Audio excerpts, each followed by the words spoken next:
सभी को मेरा नमस्कार। शिल्पश्री क्लासेस में आपका स्वागत है। गिर गए कोई बात नहीं, फिर से उठकर चलना होगा।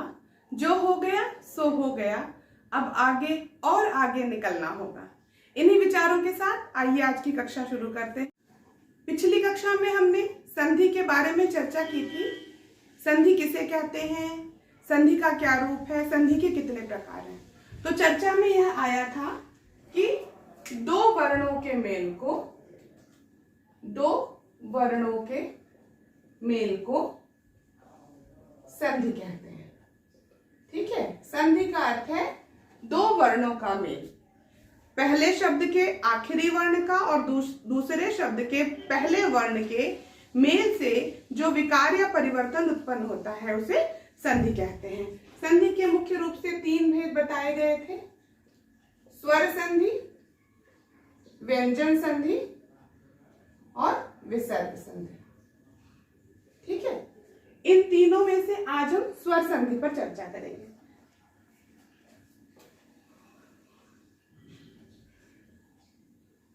स्वर संधि, स्वर क्यों कहा गया? इसलिए कहा गया क्योंकि पहले वर्ण का अंतिम वर्ण भी स्वर होगा और दूसरे वर्ण का पहला वर्ण भी स्वर होगा। यानी स्वर का स्वर से मेल, स्वर का स्वर से मेल होने पर जो विकार होगा वह स्वर संधि कहलाता है। ठीक है, स्वर संधि कहलाता है। यानी स्वर की संधि स्वर के साथ ही होती है और उसके बाद जो परिवर्तन होता है वह स्वर संधि का रूप कहलाता है। इसके 5 भेद हैं: दीर्घ संधि, गुण संधि, वृद्धि संधि, यण संधि और अयादि संधि। ठीक है, एक मुख्य बात हमें संधि के बारे में जाननी होगी कि जो संधि हम पढ़ते हैं यह मुख्य रूप से जो संस्कृत का व्याकरण है उसी का हम हिंदी में पढ़ते हैं। क्योंकि संधि में जो शब्द प्रयोग किए जाते हैं वे तत्सम शब्द ही प्रयोग किए जाते हैं। जो शब्द संस्कृत भाषा में प्रयोग में किए जाते हैं वही उन्हीं शब्दों में संधि विच्छेद या संधि होता है। ठीक है ना, तो ये जो सारे नियम है ये संस्कृत भाषा का व्याकरण ही है जो हिंदी में हम पढ़ते हैं। वैसे तो हिंदी व्याकरण पूरा संस्कृत भाषा से ही है, लेकिन उपसर्ग प्रत्यय हिंदी के भी हैं अलग। समास में भी हिंदी के अनुसार हम समास विग्रह वगैरह कर सकते हैं, लेकिन जो संधि है यह पूर्णतः संस्कृत की ही हम पढ़ते हैं। उसी को हम इजी करके हिंदी में पढ़ते हैं, लेकिन वो जो पाणिनि की अष्टाध्यायी है उसी पर आधारित पूरा संधि है जो हिंदी व्याकरण में हम पढ़ते हैं। ठीक है ना। सबसे पहले देखते हैं दीर्घ संधि। दीर्घ का अर्थ होता है, जैसे ह्रस्व मतलब छोटा आ, छोटा उ, छोटी ई, छोटी री भी आप ले सकते हैं। दीर्घ का मतलब होता है बड़ा आ, बड़ा उ, बड़ी ई, री में 2 मात्रा लग जाती है दीर्घ में। ठीक है, तो दीर्घ का मतलब होता है जहां 2 मात्रा आप कह सकते हैं, द्विमात्री स्वर हो, वह दीर्घ स्वर है। दीर्घ स्वर में ए, ऐ, ओ, औ भी आते हैं। ठीक है, लेकिन यहां पर जब हम पढ़ेंगे तो संस्कृत के अष्टाध्यायी के पाणिनि का सूत्र है अकः सवर्णे दीर्घ। ठीक है, इस सूत्र के अनुसार अक प्रत्याहार, प्रत्याहार के बारे में यदि आपने सुना होगा तो अक प्रत्याहार में कौन कौन से वर्ण आएंगे? अ, ई, उ, री, ली। ठीक है, तो ली तो वेदों में ही अधिकतर प्रयोग में आता है, वैदिक भाषा में ही ली का प्रयोग होता है। तो हम यहाँ पे अ, ई, उ, री के बारे में ही चर्चा करेंगे। तो दीर्घ संधि के बारे में कहा गया है जब अकः यानी अक प्रत्याहार के जो वर्ण हैं अपने स वर्ण से जुड़ते हैं तब वह दीर्घ बन जाते हैं। ठीक है, ये संस्कृत के अनुसार आप समझ सकते हैं, लेकिन हम आपको इजी करके हिंदी के अनुसार समझा रहे हैं। यहां पे आप यह कह सकते हैं, जब ह्रस्व या दीर्घ, आप ह्रस्व या दीर्घ दोनों कहिए, ठीक है।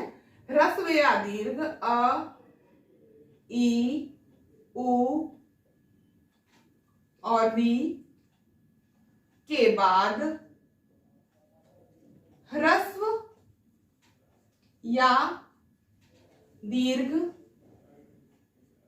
अ, ई, उ, री आए तो दोनों के स्थान पर, ये परिवर्तन दोनों स्वरों के स्थान पर होते हैं, यानी पहले वर्ण के अंतिम स्वर और दूसरे वर्ण के प्रथम स्वर के स्थान पर एक स्वर हो जाता है।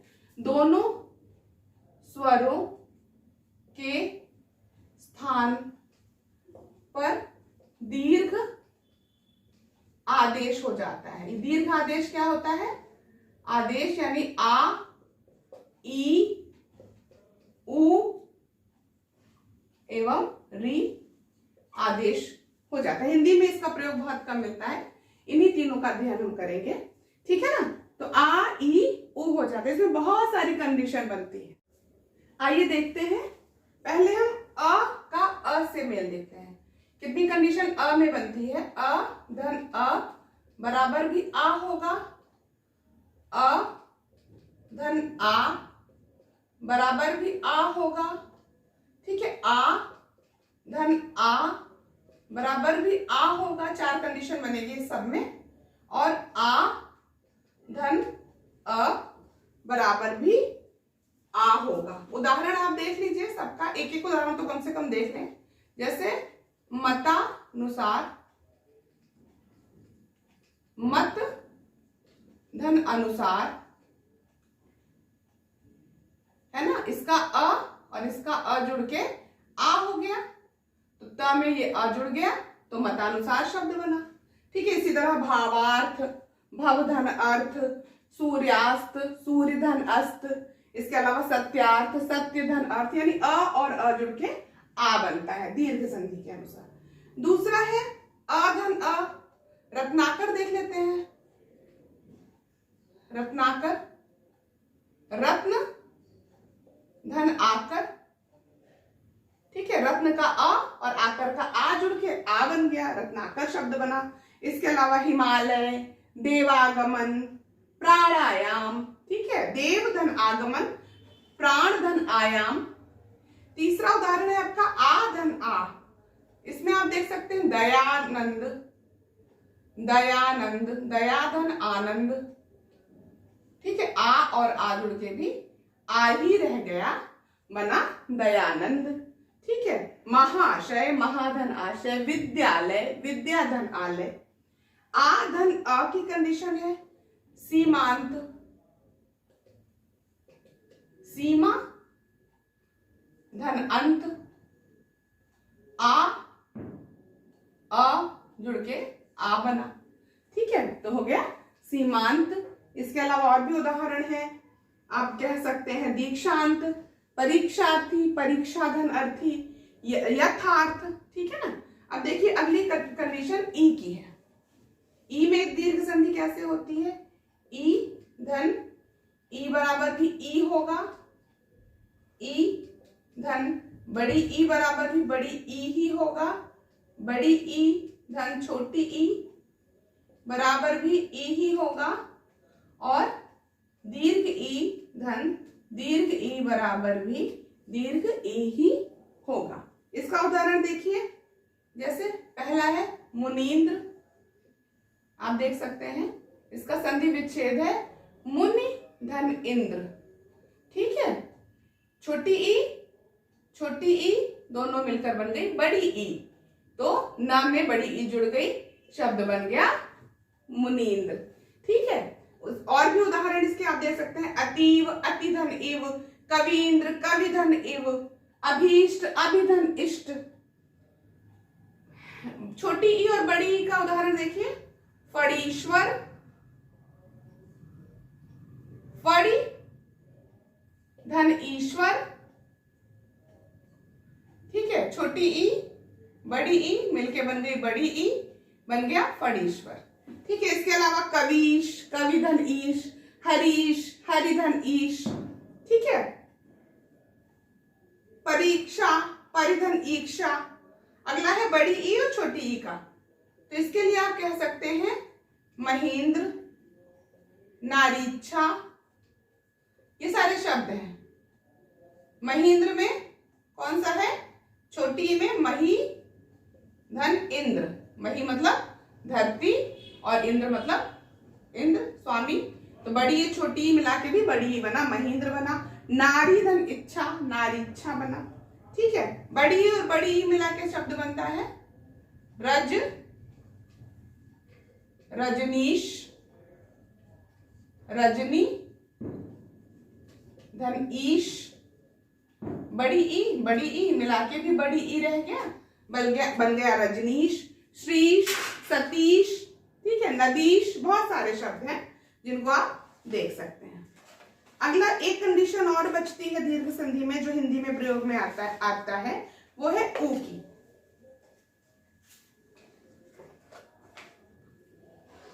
आप देख सकते हैं ऊ धन ऊ बराबर भी ऊ, ऊ धन बड़ा ऊ यानी दीर्घ ऊ बराबर भी दीर्घ ऊ, दीर्घ ऊ धन ह्रस्व ऊ बराबर भी दीर्घ ऊ, और दीर्घ ऊ धन दीर्घ ऊ बराबर भी दीर्घ ऊ ही रहेगा। ठीक है, जैसे इसमें आप देख सकते हैं उदाहरण गुरुपदेश, गुरु धन उपदेश, छोटा ऊ बन गया बड़ा ऊ, शब्द बना गुरु उपदेश। ठीक है, इसके अलावा भानुदय, सूक्ति, सुधन उक्ति, भानुधन उदय, अनुधन उदित, अनुदित। ठीक है ना। अगला उदाहरण है छोटा ऊ धन बड़ा ऊ यानी सिंधूर्मी, सिंधूर्मी सिंधूर्मी, इसमें सिंधु